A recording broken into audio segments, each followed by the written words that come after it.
Chaque seconde, votre corps fait face à une menace invisible.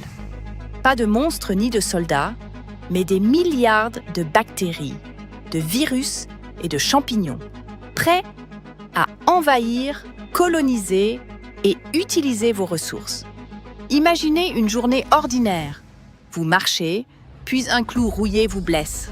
Votre peau, première barrière, est percée. Aussitôt, les microbes profitent de l'ouverture.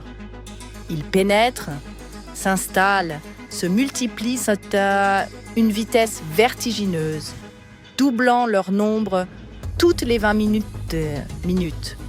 Pourtant, au début, vous ne sentez rien. L'invasion a déjà commencé, silencieuse, alors que votre corps semble paisible en surface. Mais la guerre, elle, est déclarée. Heureusement, votre organisme n'est pas sans défense. Partout, dans les tissus et les organes, des sentinelles veillent. Les macrophages. Ces cellules géantes sont capables de repérer, capturer et dévorer les envahisseurs. Un seul macrophage peut engloutir jusqu'à 100 ennemis. Il attrape la bactérie, l'enferme dans une membrane, puis la détruit grâce à de puissantes enzymes. En somme, il digère l'intrus vivant, neutralisant la menace dès son apparition. Mais parfois, l'ennemi est trop nombreux. Les macrophages débordés ne suffisent plus. Alors, il lance l'alerte, déclenchant la mobilisation générale de tout le système immunitaire. Les macrophages libèrent alors des signaux chimiques, des messagers qui parcourent le corps à toute vitesse. Ces messages annoncent attaquer, envoyer des renforts. Rapidement, les vaisseaux sanguins de la zone blessée s'élargissent. Un afflux de liquide, de cellules et de protéines envahit la région, provoquant rougeur, gonflement et chaleur. Ce n'est pas simplement une réaction à la blessure, mais la préparation d'un véritable champ de bataille. L'inflammation n'est pas un accident.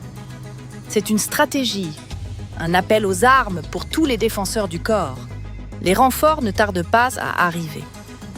Parmi les premiers à répondre à l'appel, on trouve les neutrophiles. Ces cellules spécialisées quittent rapidement la circulation sanguine pour foncer vers la zone infectée. Les neutrophiles sont de véritables soldats kamikazes.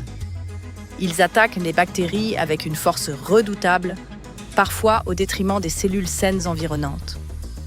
Ils déploient des pièges moléculaires, capturent et détruisent les envahisseurs, mais leur action est si violente qu'ils risquent de causer des dégâts collatéraux.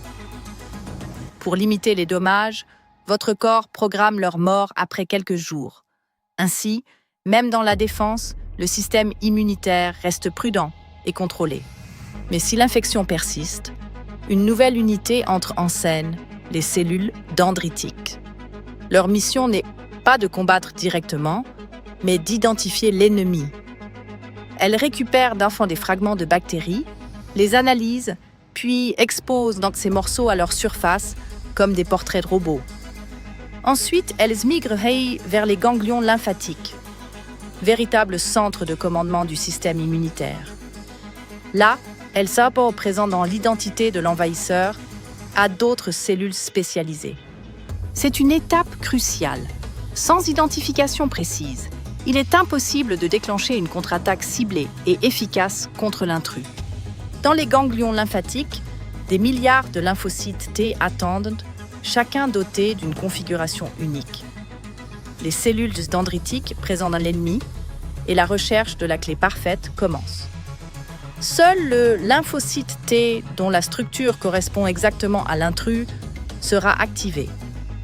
Dès qu'il est identifié, ce lymphocyte T se multiplie rapidement, formant une armée de clones prêts à l'action. Certains deviennent des cellules mémoire, d'autres partent directement au combat, et quelques-uns activent une arme encore plus puissante. Les lymphocytes B.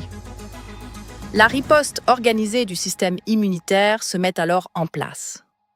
Les lymphocytes B, véritables usines d'armement, entrent en scène dès qu'ils sont activés par les lymphocytes T. Ils se multiplient à grande vitesse et commencent à fabriquer des millions d'anticorps. Ces petites protéines sont conçues pour se fixer aux bactéries, les bloquer, les marquer ou les rendre vulnérables aux autres cellules immunitaires. Le sang se retrouve alors inondé d'anticorps, chacun ciblant précisément l'ennemi identifié. Cette vague d'armes microscopiques fonce vers la zone infectée, préparant le terrain pour la contre-attaque finale du système immunitaire. Sur le champ de bataille, la situation semble critique. Les bactéries se sont multipliées, de nombreuses cellules immunitaires sont tombées. Mais l'arrivée massive des anticorps change tout. Ils se fixent sur les bactéries, les neutralisent, les transforment en cibles faciles à éliminer. Les macrophages reviennent alors pour dévorer les microbes marqués, tandis que d'autres cellules tueuses repèrent-elles plus aisément les ennemis. La tendance s'inverse. L'infection recule, puis disparaît. Votre corps vient de remporter une victoire décisive dans cette guerre invisible, grâce à la coordination parfaite de son armée cellulaire. Une fois la bataille gagnée, des millions de cellules immunitaires inutiles s'autodétruisent. Ce processus évite de gaspiller de l'énergie et protège le corps contre d'éventuelles attaques internes. Mais certaines cellules, appelées cellules mémoire, restent en veille. Elles se souviennent de l'ennemi vaincu. Si la même bactérie tente une nouvelle invasion, la réponse sera immédiate, souvent avant même l'apparition du moindre symptôme. Pendant que vous vivez votre quotidien, mangez ou dormez, votre système immunitaire surveille, analyse, attaque, répare. À chaque instant, une guerre invisible se joue en vous, assurant votre survie.